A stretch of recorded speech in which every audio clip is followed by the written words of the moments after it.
Continuing with Han Feizi, Section 10, The 10 Faults. These are the 10 faults.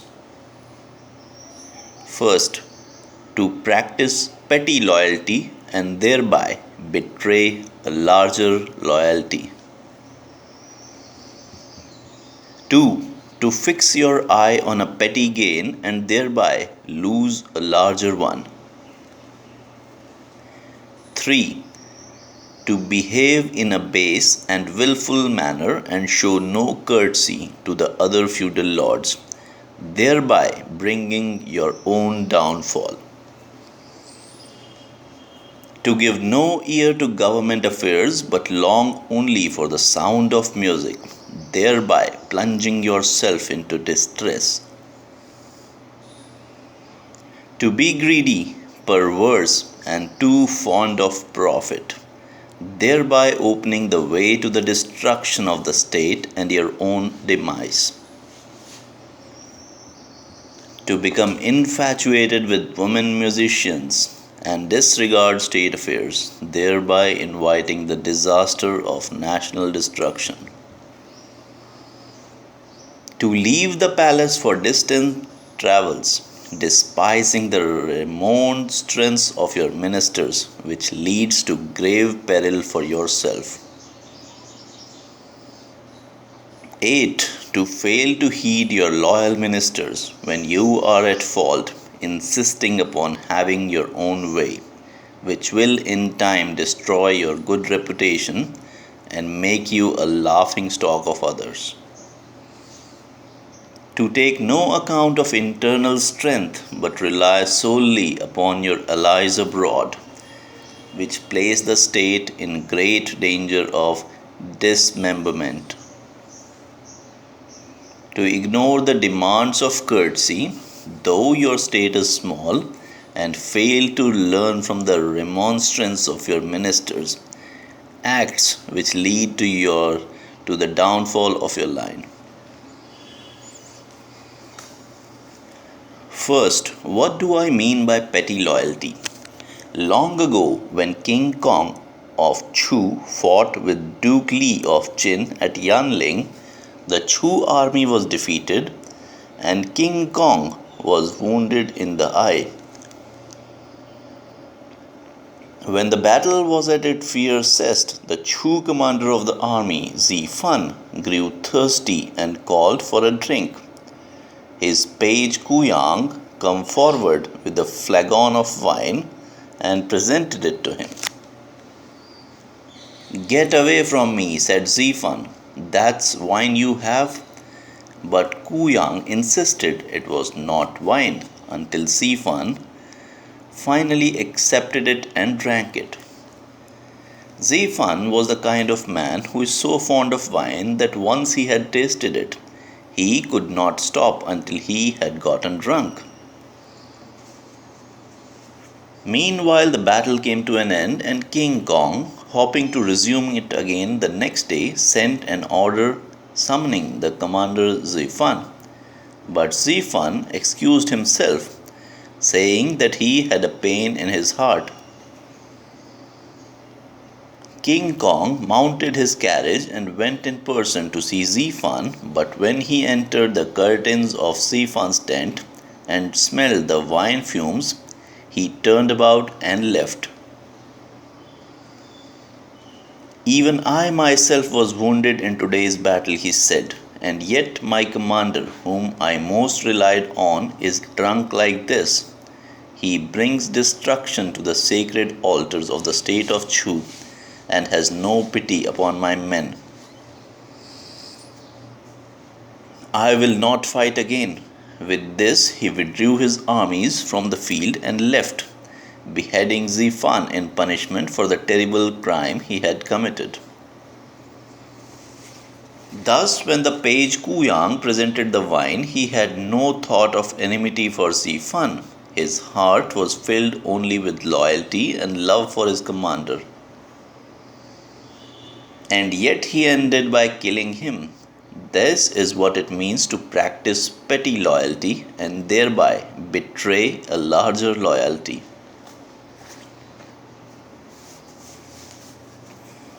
2. What do I mean by fixing your eyes on petty gains? Long ago, Duke Xian of Qin wanted to secure passage through the state of Yu in order to launch an attack on the state of Guo. Shun Shi said to the Duke, "Your lordship should bribe the Duke of Yu with the jade of Chu Qi and the team of 4 horses from Chu. Then, if we ask for passage, he will surely grant it to us." But the Duke said, "The jade of Chu Qi was a treasure of my father, the late ruler, and the team from Q are my best horses. What will I do if the Duke of Yu accepts the gifts but refuses to grant the passage?" "If he does not intend to grant us passage, he will not accept them," said Shun Shi. "And if he accepts them in return for passage, then it will only be as though we were removing the jade from the inner treasury and depositing it in one of the outlying districts, or transferring the horses from the palace stables to the country ones. You need not worry."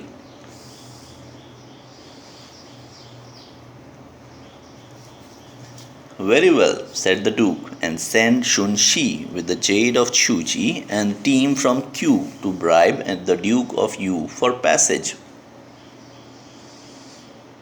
The Duke of Yu, greedy for the jade and horses, was about to give his consent when Kong Zi admonished him, saying, "It will not do to consent.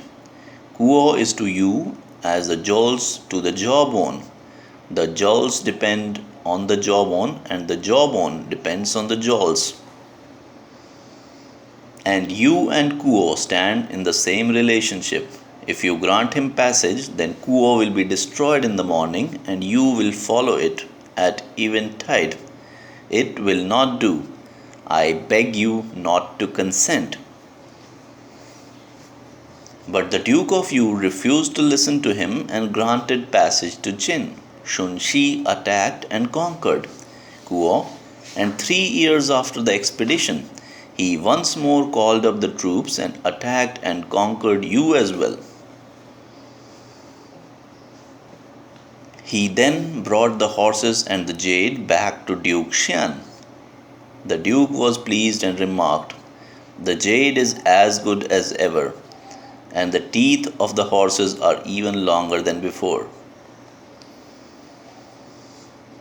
How did it happen that the Duke of Yu saw his troops overwhelmed and his domain stripped away? Because he longed for petty profit and took no thought for the harm involved. Therefore I say, by fixing your eyes on petty gain, you may deprive yourself of a much larger one. Third, what do I mean by behaving in a base manner? Long ago, King Ling of Chu summoned the other feudal lords to a conference at Shan. But because the crown prince of Song arrived late, he seized him and held him prisoner. And he also insulted the ruler of Shu and incarcerated Qing Feng or Qi. One of his palace guards remonstrated with him, saying, "When you meet with the other feudal lords, it is unthinkable to behave with such discourtesy. This is a matter of life or death to the state." In ancient times, Jie held a meeting at Yorong, and the people of Yomin revolted. Zhou held a hunting conference at Li Hill, and the Rong and Ti rebelled. This happened because they behaved without courtesy. I beg you to consider this. But the king refused to listen and went ahead, doing as he pleased. Before 10 years had passed, King Ling went on a tour of the south. and his officials took advantage of his absence to steal the throne from him. He was reduced to starvation and died in Dry Valley. Hence I say, to behave in a base and wilful manner and show no courtesy to the other feudal lords is the way to bring about your own downfall. 4. What do I mean by longing for the sound of music? Long ago, Duke Ling of Wei was on his way to the state of Qin, and when he reached the banks of Fu River, he unhitched his carriage, turned his horses loose to graze, and set up camp for the night. In the middle of the night, he heard someone playing a strange piece of music that pleased him greatly, but when he sent a man to question his attendants about it, they all replied that they heard nothing. He summoned his music master Chuan and said, "Someone is playing a strange piece of music, but when I sent to ask my attendants, they all replied they could hear nothing." It would almost appear to be the work of some ghost or spirit. I want you to listen for me and see if you can copy it. "As you say," replied Master Chuan, and he sat down quietly and began to strum the lute in imitation of the music. Next morning, Master Chuan reported to the Duke, "I have the tune all right, but I have not yet had time to practice it. May I ask that we stay another night so I can do so?" "As you say," said the Duke, and they accordingly camped there another night. By the following day, Master Chuan had mastered the music, and they proceeded on their way to Qin. Duke Ping of Qin entertained them with a banquet on the Shi terrace, and when the drinking was at its height, Duke Ling rose from his seat and said, "There is a new piece of music which I would like to present to you." "Excellent," said Duke Ping. Duke Ling then summoned Master Chuan and instructed him to sit down beside Master Huang, the music master of Qin, take up the lute and play the new piece. But before he had finished, Master Huang put his hand on the lute and stopped him, saying, "This is the music of a doomed nation. You must not go on." "Where did this music come from?" asked Duke Ping, and Master Huang replied, "It was written by the music master Yan, one of the wild and licentious pieces he composed for King Zhou of Han Dynasty.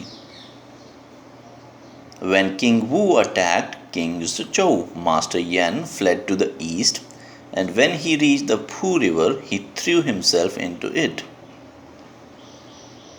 Hence, anyone who heard this music must have done so on the banks of the Fu. He who dares to listen to this music will have his domain taken from him. You must not go on to the end." But Duke Ping said, "Music is my greatest delight. Let him continue to the end." Master Chuan accordingly continued playing to the end of the piece. Duke Ping then turned to Master Huang and asked, "What mode is this piece in?"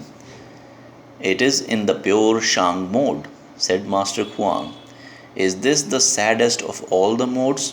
asked the Duke. "It cannot compare to the pure Chi mode," replied Master Huang. "May I hear something in the pure Chi mode?"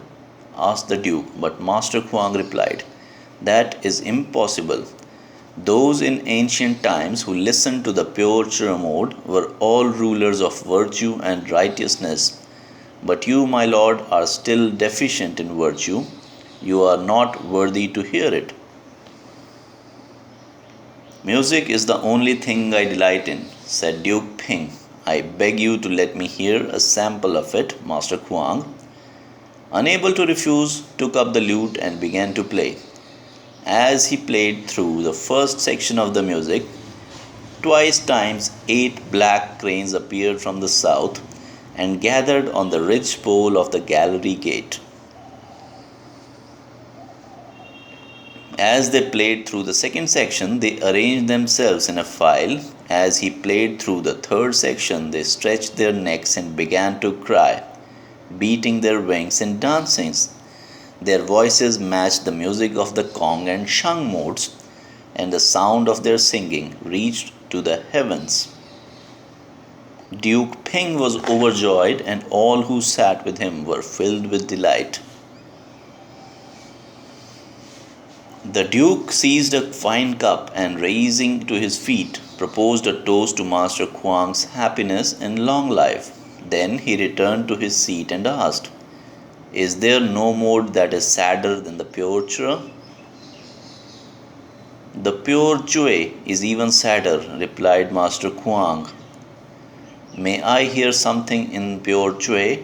asked the Duke, but Master Huang answered, "That is impossible.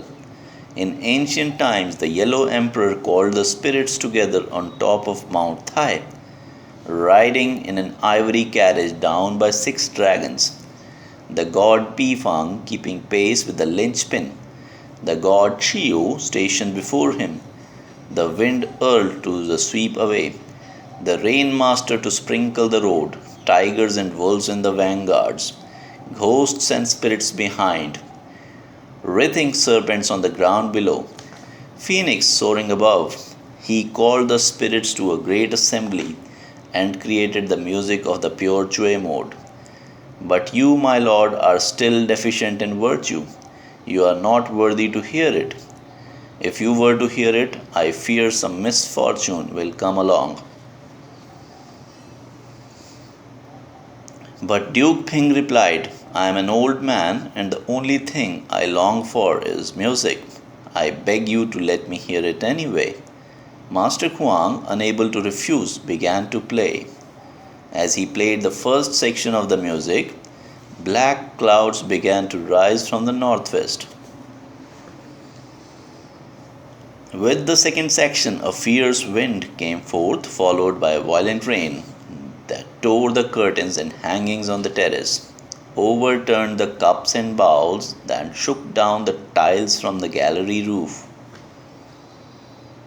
Those who had been sitting in the company fled in all directions, while the Duke, overcome with terror, cowered in a corner of the gallery. The state of Qin was visited by a great drought that seared the land for 3 years, and sores broke over all Duke Ping's body.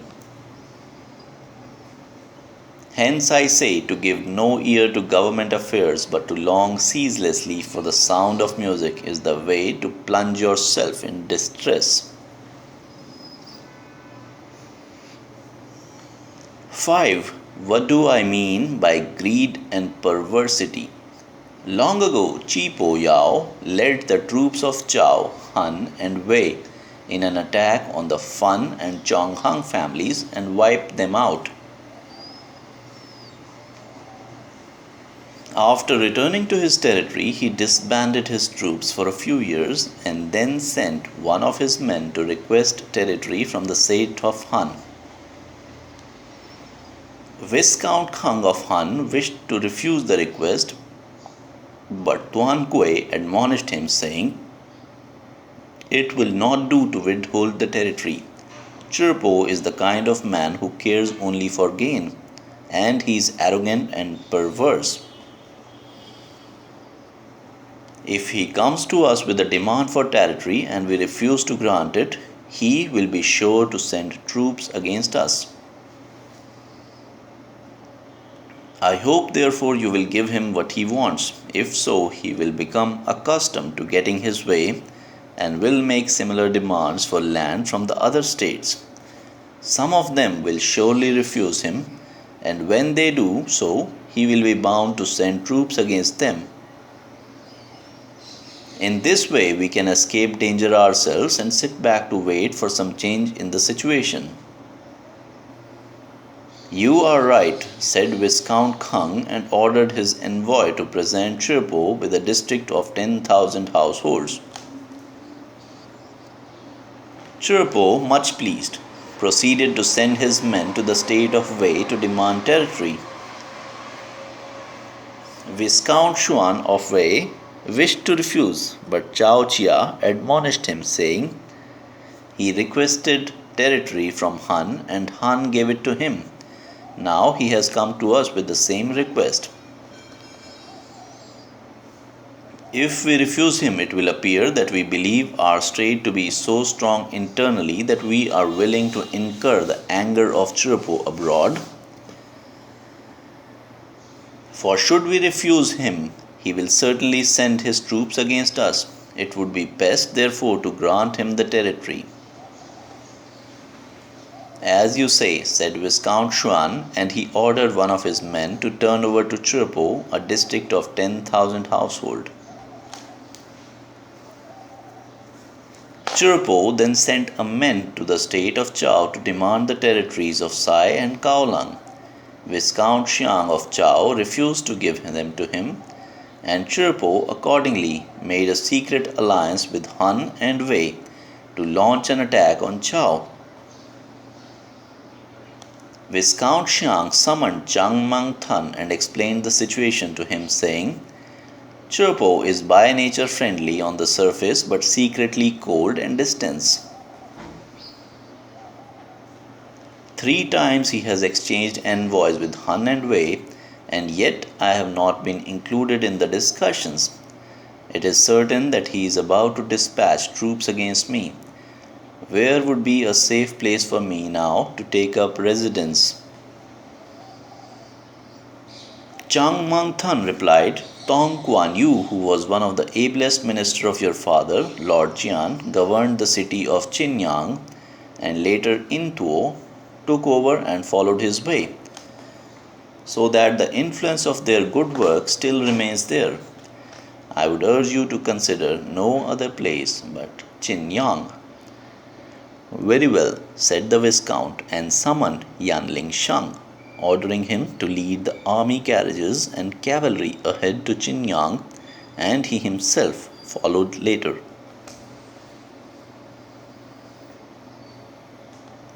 When he reached Qinyang, he inspected the inner and outer walls and the storehouses of 5 government bureaus and found the walls in poor repair, the granaries empty of provisions, the treasuries bare of money, the arsenals unstocked with weapons, and the city completely lacking in defense preparations.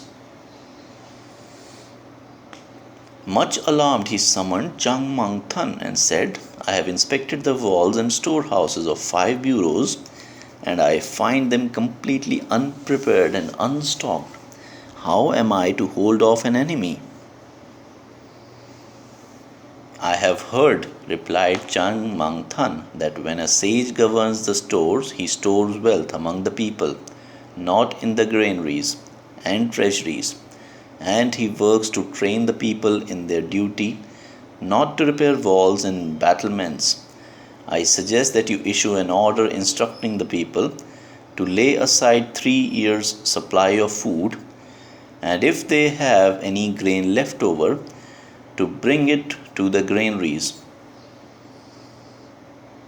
Instruct them also to lay aside funds for 3 years, and if they have any money left over, to bring it to the treasuries. Finally, if there are any men who are unoccupied, have them put to work repairing the walls. The Viscount issued the order that evening, and by the following day the granaries could not hold all the grain that was brought to them. There was no place left in the treasuries to store the money, and the arsenals overflowed with weapons. By the time 5 days had passed, the walls were in perfect repair, and full provisions had been made for the defense of the city. The Viscount summoned Chang Mang Thun again. The walls of my city are now in good repair, and provisions have been made for its defense. I have sufficient money and grain, and more weapons than I need. But what will I do for arrows?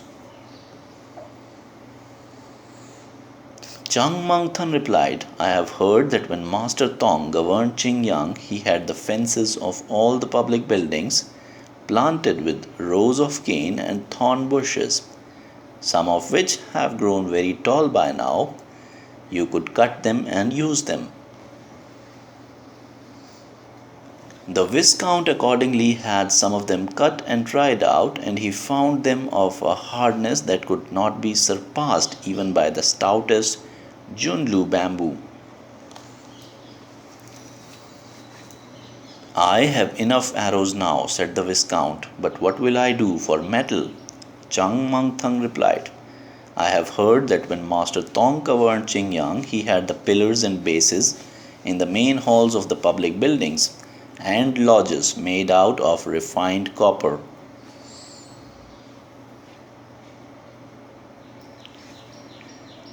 You could remove them and use them. The Viscount accordingly had the pillars and bases removed, and in this way got more metal than he needed. When the Viscount had finished issuing his war orders and had made all preparations for defense, the armies of the three other states did in fact appear. As soon as they arrived, they fell upon the walls of Qingyang, but though they pressed the attack for 3 months, they were unable to take the city. They then fanned out and surrounded the city and diverted water from the river outside Qingyang to inundate it. Thus they besieged Qingyang for 3 years. The people in the city were obliged to live in nest-like perches up above the water, and to hang their kettles from scaffolding in order to cook. The supplies of food and provisions were almost exhausted, and even the court nobles were starving and sickly. Viscount Xiang said to Chang Mangthan, our provisions are gone, our strength and resources are exhausted, the officials are starving and ill, and I fear we can hold out no longer. I am going to surrender the city, but to which of the 3 states should I surrender? They say, replied Chang Mangthan, that unless wisdom can save the perishing and restore safety to the imperiled, then it is not worth honoring. I beg you to forget this plan of yours and let me try to steal out of the city in secret and visit the rulers of Han and Wei. When Chang Mangthan visited the rulers of Han and Wei, he said to them, the saying has it that when the lips are gone, the teeth are cold. Now Chepo had persuaded you 2 lords to join him in this attack on Chao, and Chao is about to fall. But when Chao had perished, then it will be your turn. We are quite aware of that, they replied, but Chepo is by nature suspicious at heart and cares little for others. If we plot against him and we are discovered, disaster is certain to fall on us. What can we do? The plot comes out of your mouth, goes into my ears, and that's all, said Chang Mangthan. No one else will know of it. Accordingly, the 2 rulers promised to join with Chao so that all 3 armies could turn against Chepo, and they fixed the day for carrying out the plot. The same night they sent Chang Mangthan back to Qingyang to report the promise of their defection to Viscount Xiang. On his return, the Viscount greeted Chang Mangthan with repeated bows, his expression a mixture of joy and apprehension. Meanwhile, the rulers of Han and Wei, having dispatched Chang Mangthan with their promise, went the following morning to pay their customary respect to Chepo, and as they emerged from the gate formed by his lines of war chariots, they chanced to meet his minister, Chekuo. Chekuo, after eyeing their faces suspiciously, went in to see Chepo. From the appearance of those 2 men, it looks as though they are going to turn against you, he said. What was their appearance like? Asked Tripo. Their stride was arrogant and their manner haughty, with none of the restraint they have shown at other times. You had better move before they have a chance to do so. But Chirpo replied, I have made a solemn promise with them that once we have defeated Chao, we will divide its territory three ways. Since I have been this good to them, they would surely not attack or deceive me. Our troops have invested Qin Yang for 3 years. Now, when the city is ready to fall at any moment, and we are about to enjoy the spoils, what reason would they have for changing their minds? You are surely mistaken. Put it out of your mind. Don't worry and say nothing more of this. The following morning, when the two lords had paid their respects to Chirpo and left, they once more met Chirkuo at the gate of the war chariots. When Chirkuo went in to see Chirpo, he asked, Did you tell those two men what I said to you yesterday? How did you guess? Said Chirpo. This morning I met the two of them as they were on their way from visiting you, said Chirkuo.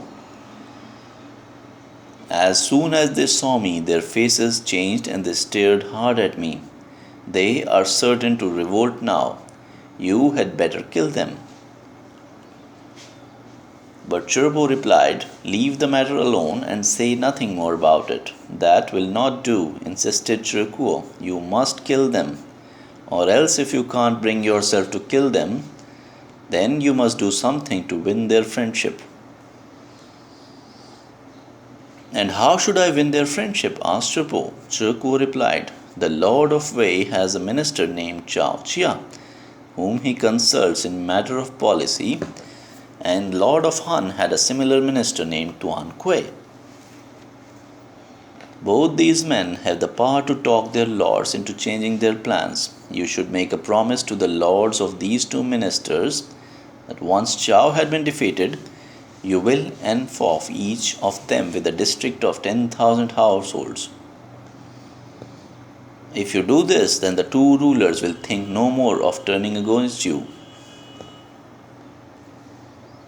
But Chirpo replied, I have already promised to divide the territory of Chao three ways once it has been defeated. Now, if I also have to enfoff enough of these two ministers with a district of 10,000 households, my share will be less than a third of the spoils. That won't do.